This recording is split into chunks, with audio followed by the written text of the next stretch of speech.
America's liberty is under assault and women are rising to the defense. It's time for Ladies Can We Talk on 660 AM The Answer.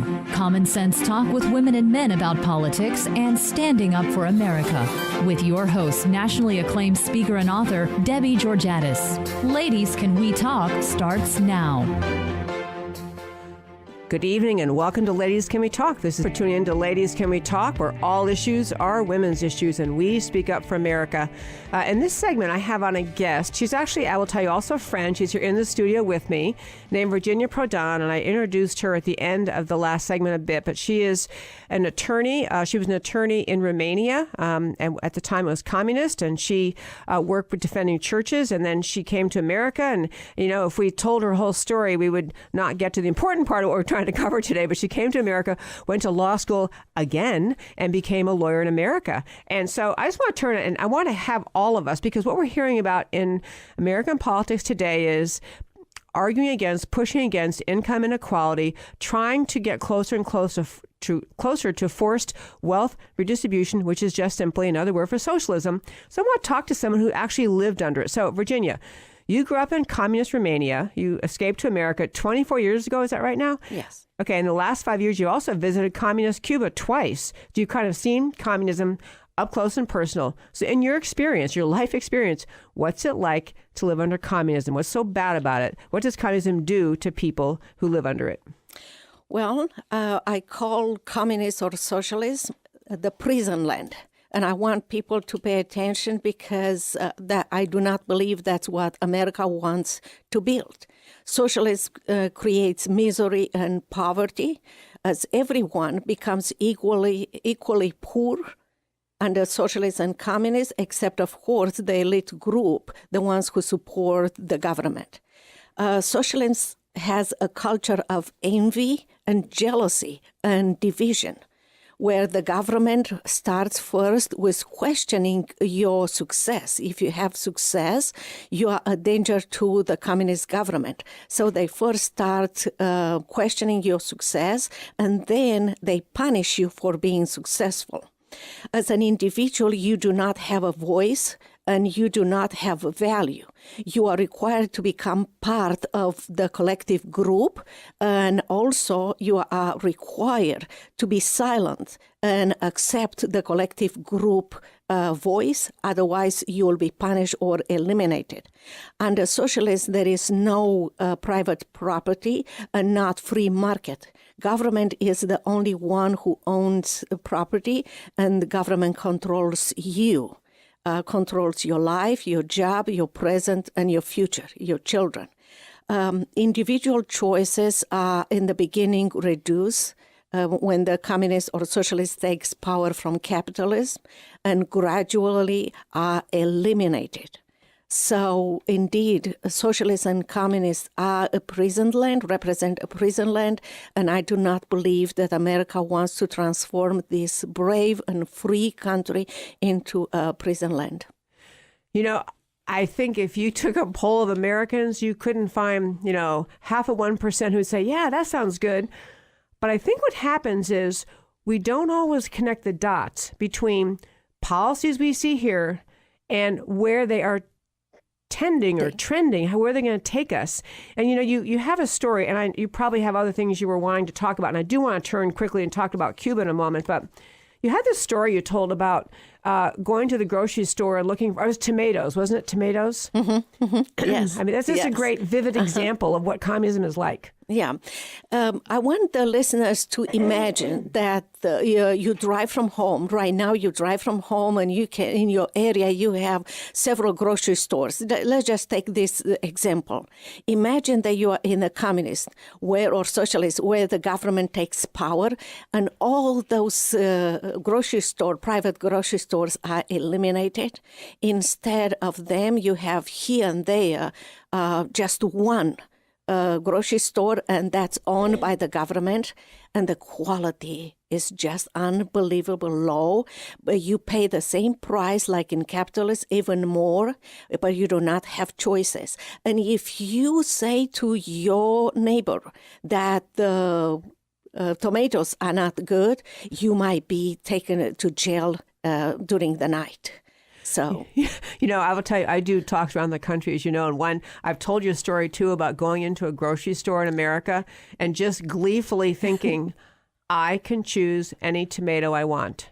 The government, the guy working behind the counter doesn't say, here are the 4 you're allowed to have.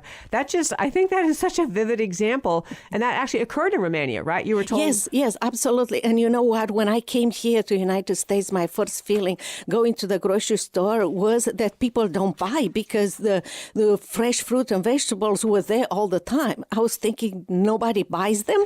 That was my feeling. Because we had to wait in line for hours and hours for the government store to supplies, Yeah, and this, what you're talking about is your life in Romania, but currently in Venezuela. They have... Or Cuba. Yeah, they have lines in Venezuela for toilet paper, really basic things, and rationing, how many rolls you can buy, because... the government's control of the economy creates shortages, it creates scarcity, and it creates, and I can't get off in Venezuela because I would love to talk about that country too, and I have other times, but I noticed we're also friends on Facebook. Virginia Prodan has a great Facebook page, and you said on Facebook, you said in a posting that after President Obama, and I should say on December 17th, of 2014, President Obama announced kind of a surprise announcement to America, the normalization of relations with Cuba. He just announced there would be, he would try to break down and have more normal relations with Cuba. And you, Virginia, said on your Facebook page, well, that will cause a crackdown by the Cubans on Cuban dissidents. What made you think that America opening relations with Cuba would cause Cuba to crack down on dissidents? I really am worried about the dissidents in Cuba. And the reason are the following. For 50 years, the American embargo served as a constant form of solidarity with the Cuban people. We had the power to control the dictatorship government of Cuba with economic power tied with the respect of human rights. Now, the Obama administration cut that solidarity, not American people, but I believe the Obama administration. And also what he is doing now, he empowers the Cuban government. Why? Because just think about, with this new relationship, it was promised that 53 people, dissidents, will be released from prison. Imagine that only 17 were released. And the next day, those 17 were back in prison together with many others.